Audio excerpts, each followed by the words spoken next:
सिक्यो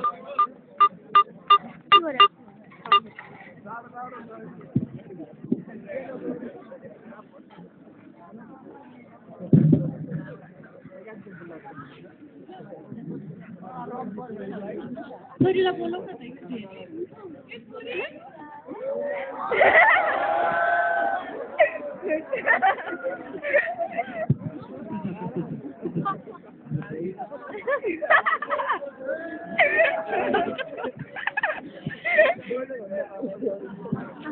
उहाँहरू तिमीसँग बिहे गर्न आउनु भएको छोरी तिम्रो बिहे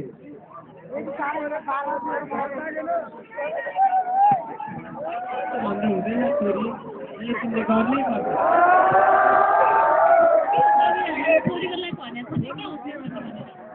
छोरी पढ्न चाहन्थे त्यसैले हो मनाउनुहोस् न मानिहाल्छ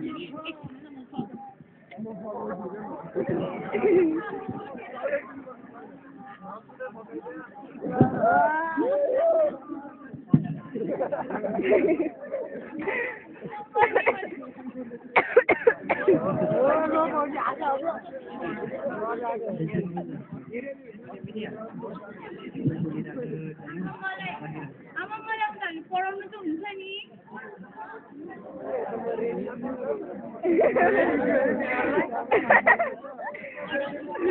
बिहे गर्न तयार छु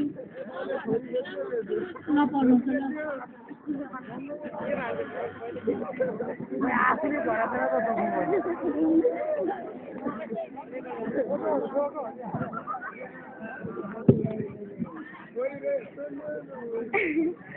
आरौ न माया गरिहाल्छु नि म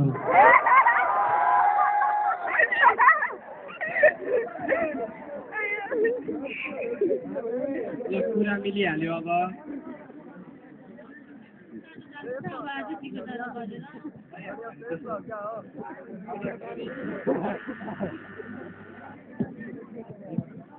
नारे पाप पाले पुगे राम्रोसँग पाल्नु होला छोरीलाई हस्त चाहिँ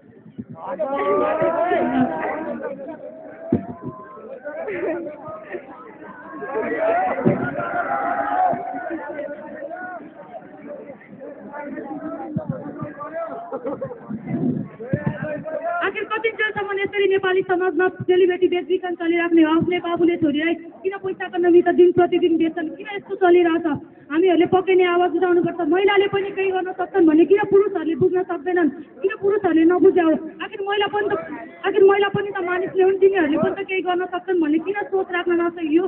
यसका निमित्त हामीहरूले आफै आवाज उठाउनुपर्छ हामी जागरुक हुनुपर्छ भन्ने मलाई लाग्छ हजुरहरूको भनाइ के छ हजुरहरूमा निर्मत हुन्छ त्यही भएर हेरौँ 6 महिना पछाडि यो कथाले कस्तो मोड लिन्छ धन्यवाद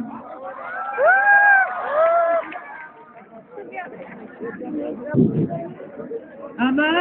ए आमा कता हुनुहुन्छ